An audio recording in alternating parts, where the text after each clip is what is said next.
More of the Zach Gelb Show on Fox Sports 920 The Jersey. All right, welcome back in. Time of the Princeton Orthopedic Associates Studios is 4:17. Like we opened up the show with, talking A-Rod. He will be released Friday, play his final game on Friday, and then he'll be serving as a special advisor and getting paid a handsome $26.5 million to do that for the next season. Now joining us on the hotline, does a tremendous job covering the New York Yankees for ESPN.com up in New York, and that's Wallace Matthews, who joins us on the Zach Gelb Show right now. Wally, thanks for a few minutes, and how are you?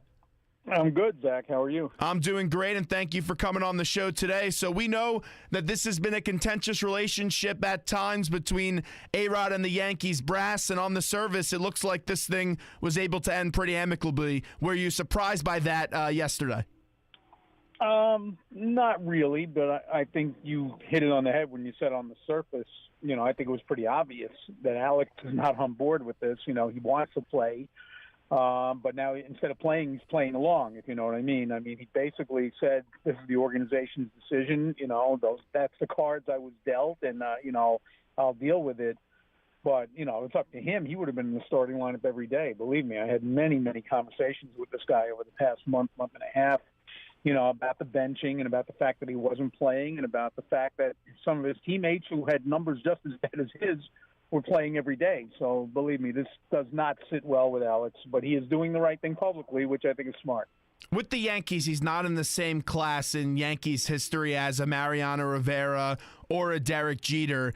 And, you know, if those two guys were in this situation, they would have been given the end of the season. Why wasn't A-Rod given the end of the season, even like what you're seeing out of Mark Teixeira now?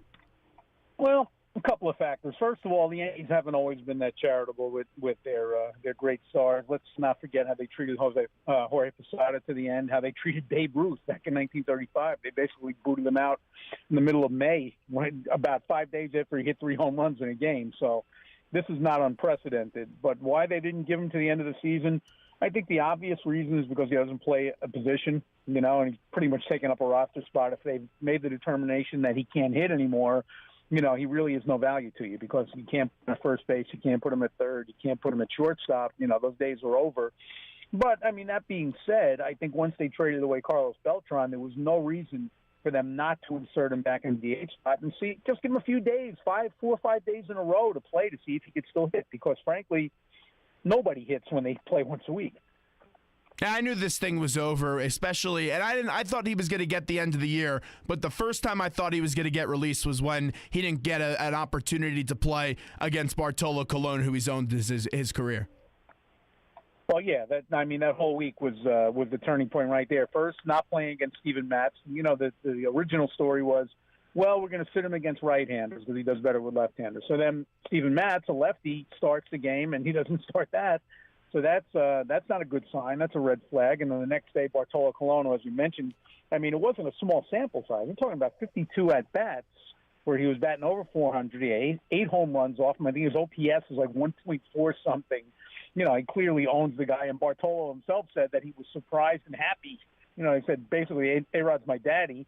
So, yeah, the handwriting was on the wall there. And as I wrote yesterday, that day or that week at Citi Field pretty much sparked this final meeting between Alex and Hal Steinbrenner. No one's going to feel bad for Alex Rodriguez as we're talking to Wallace Matthews. He's going to get that money, but it must be tough to retire or get released, however you want to classify it, so close to 700 home runs, which is an enormous milestone. Only 3 other players have done it in the game. Do you think we've seen his last game on Friday, or will he eventually try to make some type of comeback?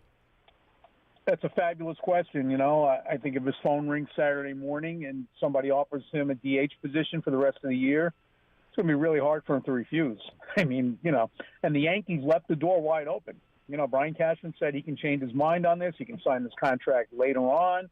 You know, after we give him his release on Friday, you know, he's a free man. He can do whatever he wants. I mean, they have this position dangled out there for him if he wants it. But I think it's going to be really hard, especially, as you point out, as close to 700 homers as he is, and as much as he likes to play the game, I think it's going to be really hard for him to not give in to temptation there. What was the feel in that press conference room yesterday? I thought it was a little bit awkward that Hal wasn't up at the table with him. Well, Hal wasn't even in the room. maybe that would have made it more awkward. And where he was, I couldn't answer. The only representative of the Steinbrenner family there was Hal's sister Jennifer, who's always been close with Alex and, takes a bit of a role, but, not nearly as visible as Hal.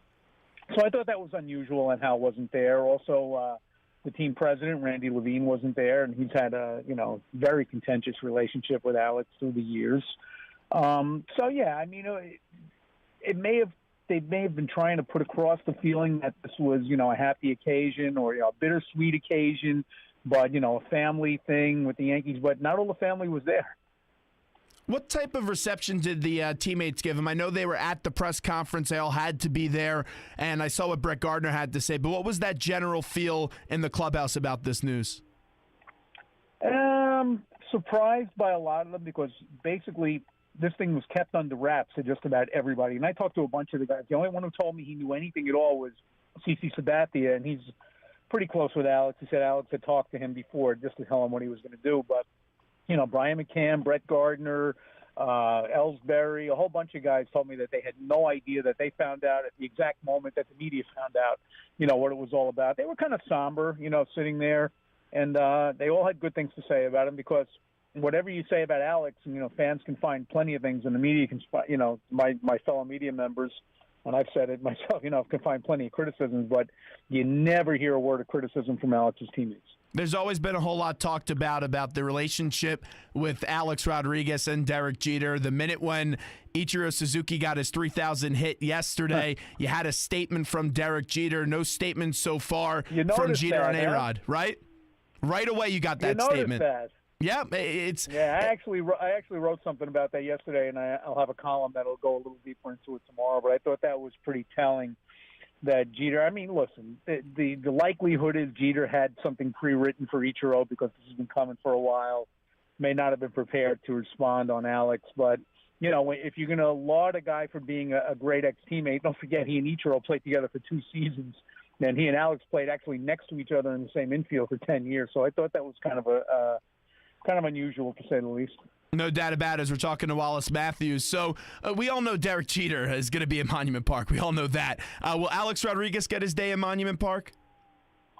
I think it depends on what happens here. Let's face it. If he becomes a quote-unquote special advisor to the Yankees, shows up at spring training and all the special events like Reggie Jackson does, and way you see a lot of, the older guys do, I think in time he would get that. Yes, I do. And I think that, in spite of the steroid admissions and all that, you can't discount his contributions to the team. And I think, that Monument Park is not the Hall of Fame. It's basically a history of Yankee history. So, how do you tell the story of Yankee history and omit Alex Rodriguez? I think you have to at some point do it. I don't think it'll happen right away. I don't think it'll happen as quickly as it did for Mariano or Derek, but I think it will at some point happen. Let's take it one step further with the Hall of Fame. We know Clemens isn't in it yet. We know Bonds isn't in it yet, and I think both of those guys should be in it. Is Alex Rodriguez going to eventually one day see the Hall of Fame, do you think?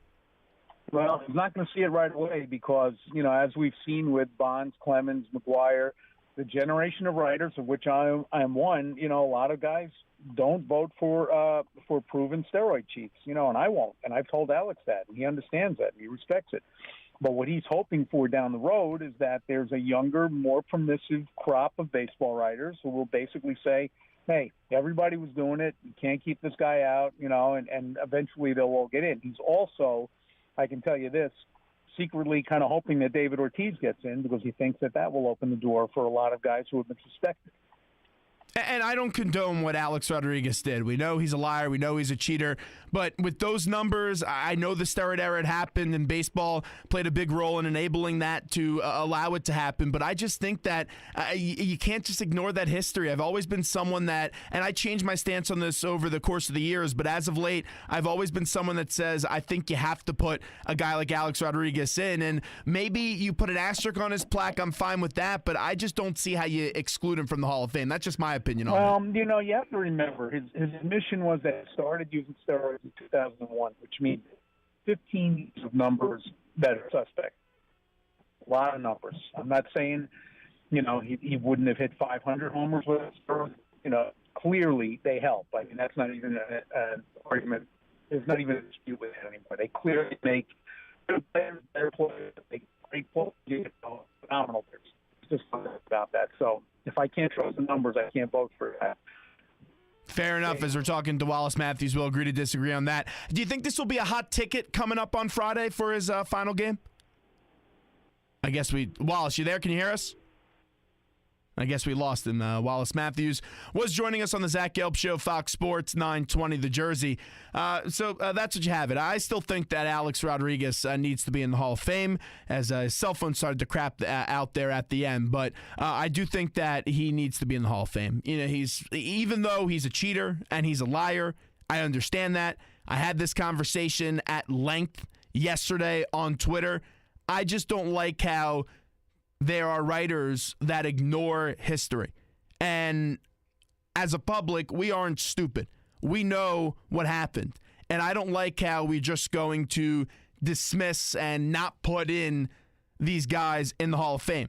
Now, will that change one day? Will we get a group of younger writers that put in these guys in the Hall of Fame? Maybe. Right now, the way the numbers go, it doesn't look too positive for Roger Clemens. It doesn't look too positive for Barry Bonds. Yes, you did see an increase last year, but it wasn't enough to get them in the Hall of Fame. Still, why I believe they should be in the Hall of Fame is, one, those are all-time great players. You may not view them in the same class as some of these other all-time great players that you think did it the right way and did it clean. I understand that. But if I take, let's say, my fake kid here down the road of 10, 15 years, and I take him to the Hall of Fame, and he sees some exhibits that have Alex Rodriguez in it, but Alex Rodriguez doesn't have a plaque, and my kid looks in the record book, and he goes to the home run list, and let's assume A-Rod doesn't make this comeback, and he says, "Hey, Dad, A-Rod's the fourth of all time. Why isn't he in the Hall of Fame?" It's just bizarre to me. And that's what it is. It's bizarre. Barry Bonds is the home run king. You may not look at him as a clean home run king because of the steroid issue, but he's still the home run king. And there should be an asterisk. And if that's what the compromise has to be to get a player like an Alex Rodriguez or a Barry Bonds or a Roger Clemens in the Hall of Fame, I'm fine with denoting an asterisk on their plaque, because you should have a situation where you acknowledge that these players didn't do it the right way and that they lied about it and things like that. So I believe Alex Rodriguez should be in the Hall of Fame. I also believe he should be in Monument Park. I believe Roger Clemens should be in the Hall of Fame. I believe Barry Bonds should be in the Hall of Fame. They still put up all-time great careers. They didn't do it clean. There's no question. The steroids did help. But they still have compiled all-time great statistics when you look in the record book. And statistically, they have Hall of Fame careers, in my opinion. And there's not going to be anything that anyone could say that could change my mind that they shouldn't be in the Hall of Fame. And a lot of these writers, they do not vote for steroid guys. They just don't. They think it's wrong. Well, there's a lot of other times where there's some not so great character people that are in the Hall of Fame right now. Ty Cobb, for example. He was racist. I don't condone what those steroid guys did. Game was exciting, though. It was very good for baseball. It was also very, very bad for baseball. But those all-time great careers should be acknowledged. They should be in the Hall of Fame. And you can make the argument, well, it sends a bad message to kids that you could cheat and still get honored for it. There was a lot of guys that knew what was going on and didn't say anything. They elected to remain silent. They didn't speak up and say what was right. But it's like vacating wins in college football. There's a lot of times where sports, when they don't like to see the way something has transpired, whether it's a character flaw or a performance-enhancing flaw, and they try to blackball that and erase it from your memory. The public knows what happens. I have no issue with putting A-Rod in the Hall of Fame, Bonds or Clemens, because even though they're in the Hall of Fame and they should be remembered as all-time great players, people know in the back of their mind, that they did not do it the clean way. People know that. And that's fine if you put a little asterisk on the plaque, because then you raise that attention to it. And I'm fine by that. And you could send a message. But just to ignore a guy that almost hit 700 home runs, or a guy that passed Hank Aaron for the most home runs ever, and not put them in the Hall of Fame, or a guy that won multiple Cy Young awards, a guy that was a strikeout king multiple times, over 300 wins, to not put them in the Hall of Fame, I think it's silly. I really do. And to have them wait, eventually you're going to have them wait long enough that they're not going to be eligible anymore. So, with A-Rod, on the surface, they made it look like it ended in an amicable way. Inside the clubhouse, Brett Gardner didn't like it. He said, Texas getting a chance to do that. It's sad to see that Alex isn't. And Brett Gardner wanted to see Alex Rodriguez go out on his own terms. He also went on to say, I've always been a big fan of him and always loved watching him work, whether that be in the cage, behind the scenes, in the weight room, or out in the field during batting practice. I've seen some of the balls that he hit at Citi Field within the last week or so, 480, 490 feet to left center, and I know that he could still hit. It's sad to see it all come to an end. This may not be a popular decision in the Yankee clubhouse, but there hasn't been many popular decisions in the Yankee clubhouse. The Yankees are in uncharted territory. They are in a situation that they haven't seen in quite a long time, where they're not a lock to go to the postseason, where a lot of their players are aging now, and they had to get rid of them and sell some of the youthful players and restock that farm system. The Yankees are rebuilding. We'll see what they spend this year. Remember, it's not a strong free agency market this year. So I'd say the Yankees, after the season, are still a year away. But you do have now a foundation of youth. I do not fault the Yankees for what they did at the trade deadline. I liked it.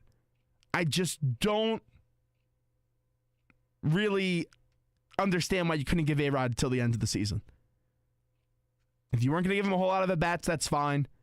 But I thought you could have kept him on board for the end of the season. But once again, I'm not going to feel sorry for Alex Rodriguez, because he's getting $26.5 million next year to be a special advisor. So even with A-Rod, you could tell he still wanted to play. He made that clear yesterday. But when you evaluated, he could live with, okay, I'm going to receive $26.5 million next year. Either way, they don't want me here anymore. It's time to move on. Is he done? Is he finished? Will he never play a game again? I don't know. But it's a pretty sweet deal that he has. Although he fell 4 short of 700 right now, that next year you get to be a special advisor and still collect your $26.5 million? Not a bad deal. Well, A-Rod did talk yesterday. We'll play you the beginning of what he had to say before he took any questions, and then we'll react about it when we get back. And I see a lot of people giving some heat on Twitter to Alex Rodriguez for being emotional yesterday. Here it is. Last night I wrote a few things down. I didn't want to forget anyone. This is a tough day. I love this game, and I love this team. And today, I'm saying goodbye to both.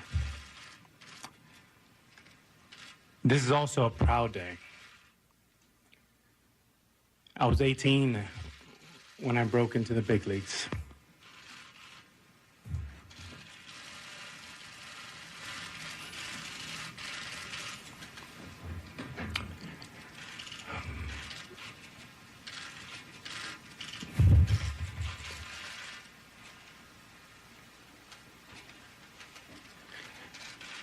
I never thought I can play for 22 years.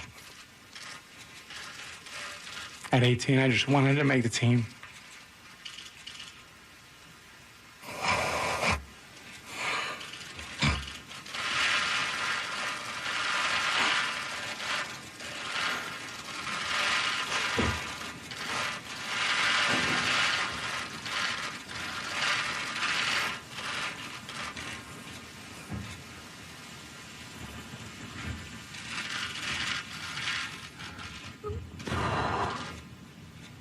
I want to thank the Steinbrenner family for giving me this opportunity and for making me part of this team. And for giving me an opportunity to stay involved by mentoring the next generation of Yankees. Hal, I'm grateful to you for the faith you're showing in me today. No athlete ever ends his career or her career the way you want to. We all want to keep playing forever. But it doesn't work that way. Accepting the end gracefully is part of being a professional athlete. Saying goodbye may be the hardest part of the job. But that's what I'm doing today.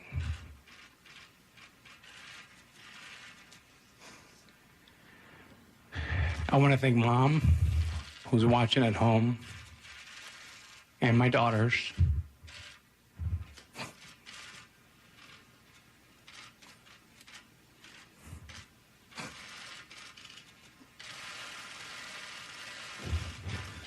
Thank you for your support. You've been through so much with me.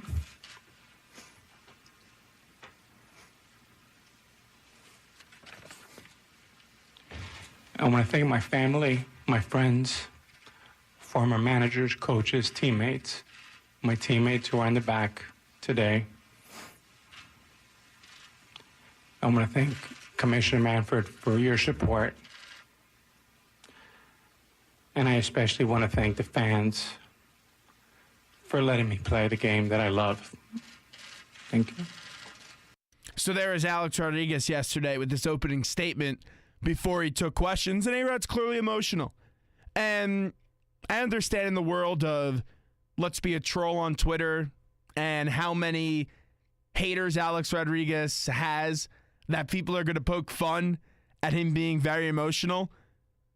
But that set the stage yesterday that he didn't want this to end yet. And that's so tough when you are a player of his stature and a team that you played for many years says, and they could spin this any way they want, but what happened was they said, okay, we're going to release you. And then you have to find that middle ground that you could go out on nice terms. Sometimes it doesn't happen. Yesterday we were able to see it happen with the role of a special advisor. But I don't rip A-Rod for being upset.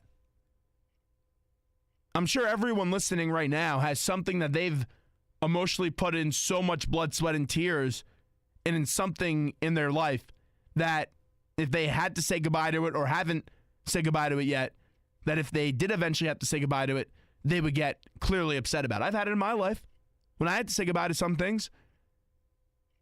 And there is that period of emotion. This guy played the game 22 years. You may not like what Alex Rodriguez says, the way he went about achieving his greatness with the steroids. You may not like it. But still, he showed up to a ballpark every day, besides the 1 year he wasn't allowed to, for 22 years. And he had a career that only 3 other guys have hit more home runs than him. I still put A-Rod in the Hall of Fame. I do. May not be a popular decision.